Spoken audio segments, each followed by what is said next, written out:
Yang saya hormati Bapak Erlangga Hartarto, Menteri Koordinator Bidang Perekonomian. Mudah-mudahan saya nggak kualat mendahului Bapak maju ke depan ini Pak. Izin ya Pak ya. Ibu Fredrika Widyasari Dewi, Ketua Dewan Komisioner Otoritas Jasa Keuangan. Bapak Hasan Fauzi, Kepala Eksekutif Pengawas Pasar Modal, Keuangan Derivatif, dan Bursa Karbon Otoritas Jasa Keuangan. Ibu Lolita Liliana, Ketua Presidium Asosiasi Pelaku Reksadana dan Investasi Indonesia APRDI. Bapak Ibu, peserta kegiatan dan para tamu undangan. Assalamualaikum warahmatullahi wabarakatuh. Salam sejahtera untuk kita semua. Om Swastiastu, Namo Buddhaya, salam kebajikan.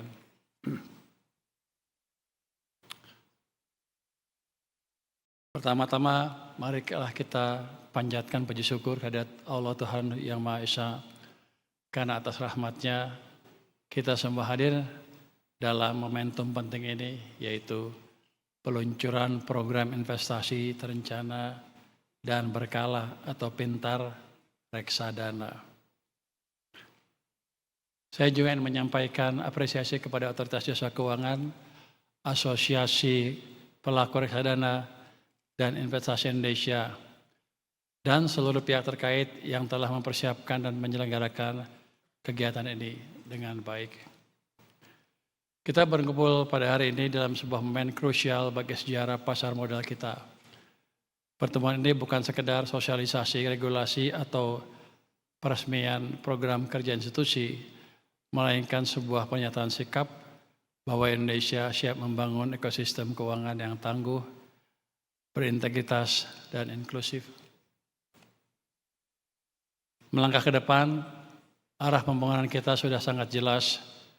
Presiden Prabowo Subianto dalam Astacita telah meletakkan fondasi yang kokoh. Jika kita telah Astacita, khususnya poin kedua yang mendorong kemandirian bangsa, maka pendalaman pasar keuangan nasional menjadi syarat mutlak dan tidak bisa ditawar. Bosan ya? Baik, bahasa jelas sekarang kita. Saya sudah dengar istilah pendalaman pasar modal sejak tahun 2000 sampai sekarang nggak dalam-dalam. Mungkin kita pakai cangkul yang salah, nggak dalam-dalam tuh, ya kan? Maka sekarang dibuat program pintar. Saya nggak tahu ini bisa bagus apa enggak. Tapi yang jelas dari pemerintah kita siapkan fondasi ekonomi yang baik, membaik terus dari waktu ke waktu. Kita sedang mendesain pertumbuhan ekonomi yang lebih cepat dan lebih cepat lagi. Dan kami, saya, Pak Erlangga, tidak main-main dalam hal itu. Kalau zaman dulu banyak sekali pembangunan yang lambat, sekarang Pak Erlangga diberi kekuasaan oleh Bapak Presiden untuk menangani semuanya. Nanti kalau lambat kita salahin Pak Erlangga.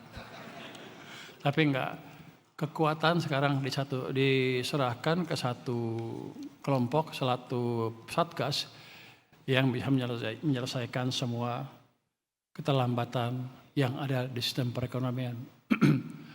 Jadi kalau sebelumnya pertumbuhan ekonominya ya 5%, 5,5% dari sedikit, ke depan kita akan tumbuh lebih cepat lagi. Triwulan kemarin kita tumbuh berapa? 5,39.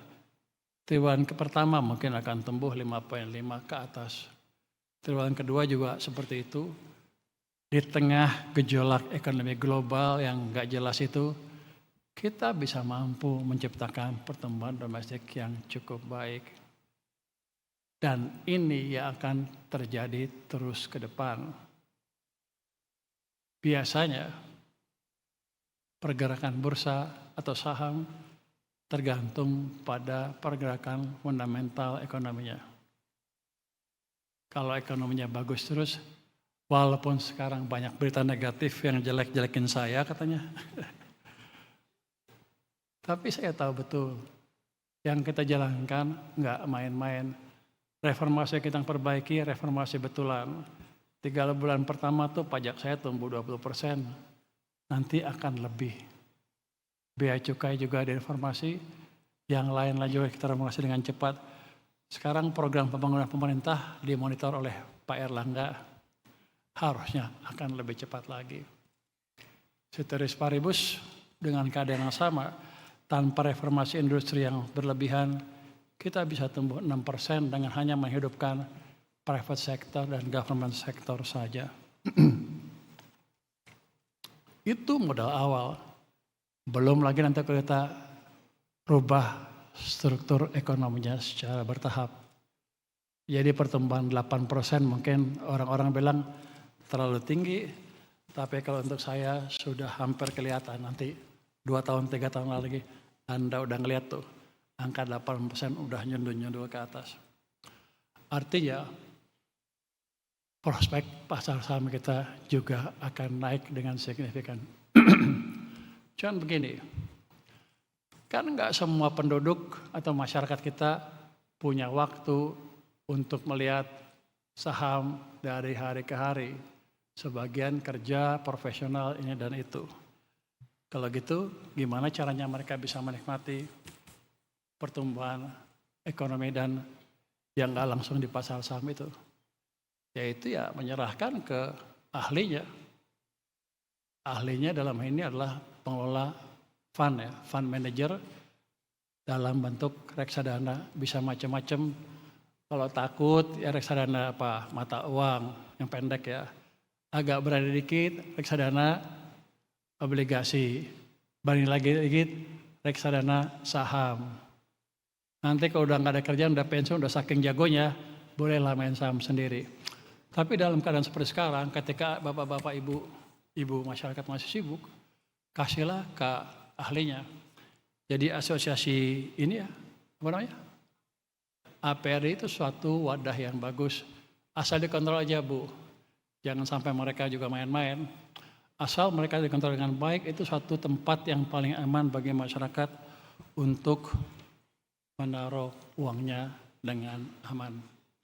Kan di sana juga dievaluasi setiap tahun kan, ada rankingnya dan lain-lain. Dan kalau yang jelek pasti dikasih peringatan ya Bu ya. Kalau yang main-main berhentiin aja Bu. Jadi aturan akan dijalankan dengan tegas. Tapi ini adalah satu entry point bagi seluruh masyarakat kita untuk menikmati pergerakan saham yang akan naik terus menerus. Kalau saya Menteri Keuangannya. Saya selalu bilang, fondasi ekonomi akan menentukan nilai IHSG kita kan. Saya selalu bilang dari mulai titik terendah ekonomi sampai ujung dari masa ekspansi itu bisa 4-5 kali. Let's say sekarang 7.000 lah.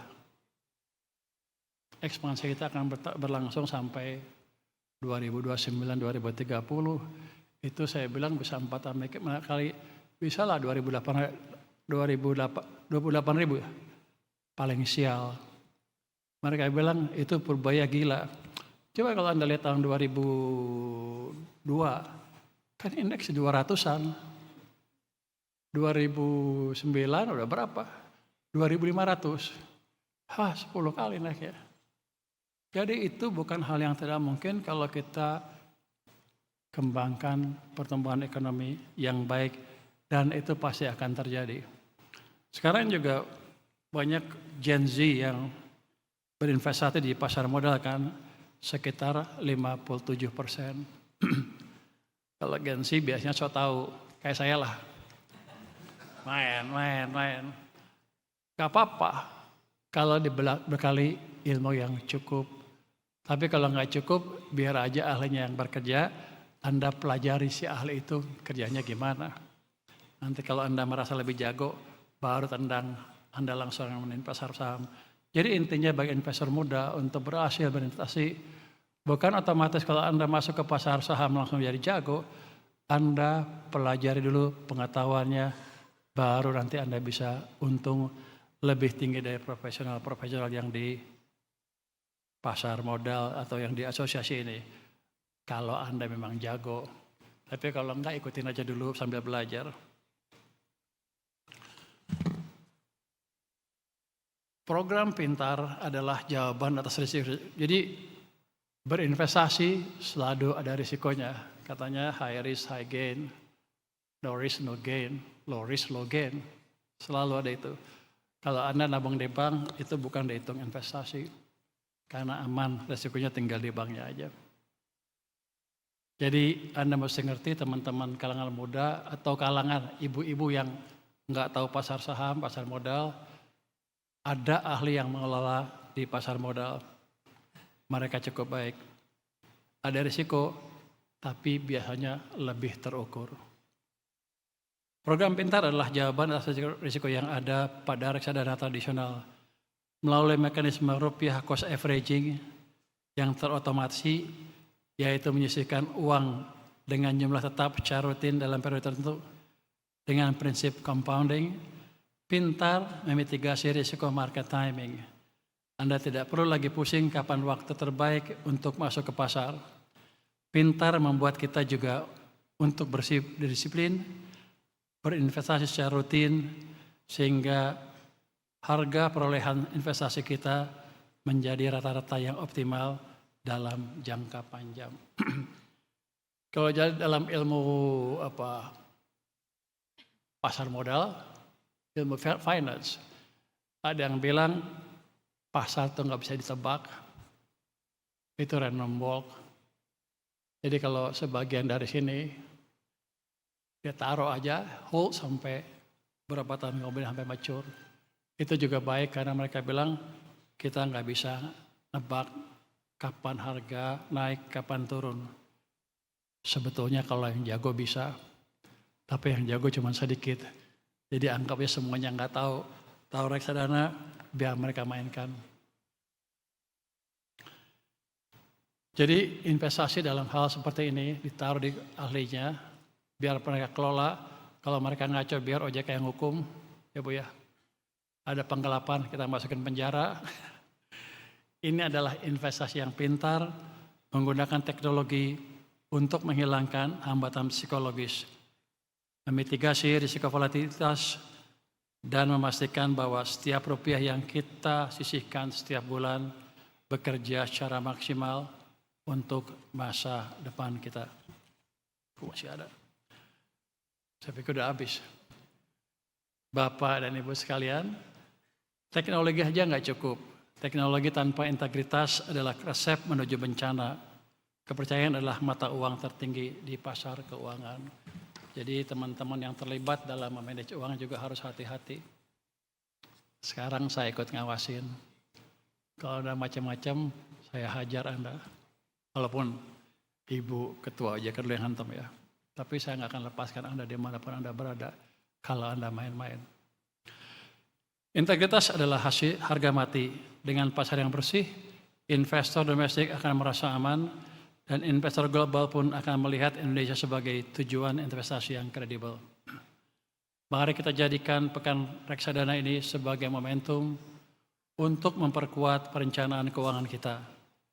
Berinvestasilah untuk impian Anda, berinvestasilah untuk kemandirian ekonomi bangsa kita, dan jangan takut. Sekarang pengawasan di pasar modal sudah diperbaiki, dan investasi Anda di pasar modal kita dijamin keamanannya. Dalam pengertian, nggak ada lagi tuh yang maling-maling uang Anda atau manipulasi harga yang nggak jelas sehingga pada akhirnya Anda semua merugi.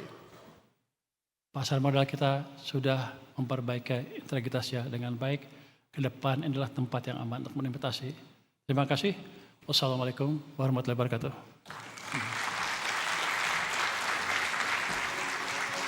Jelajahi cara baru mendapatkan informasi. Download Metro TV Extend sekarang.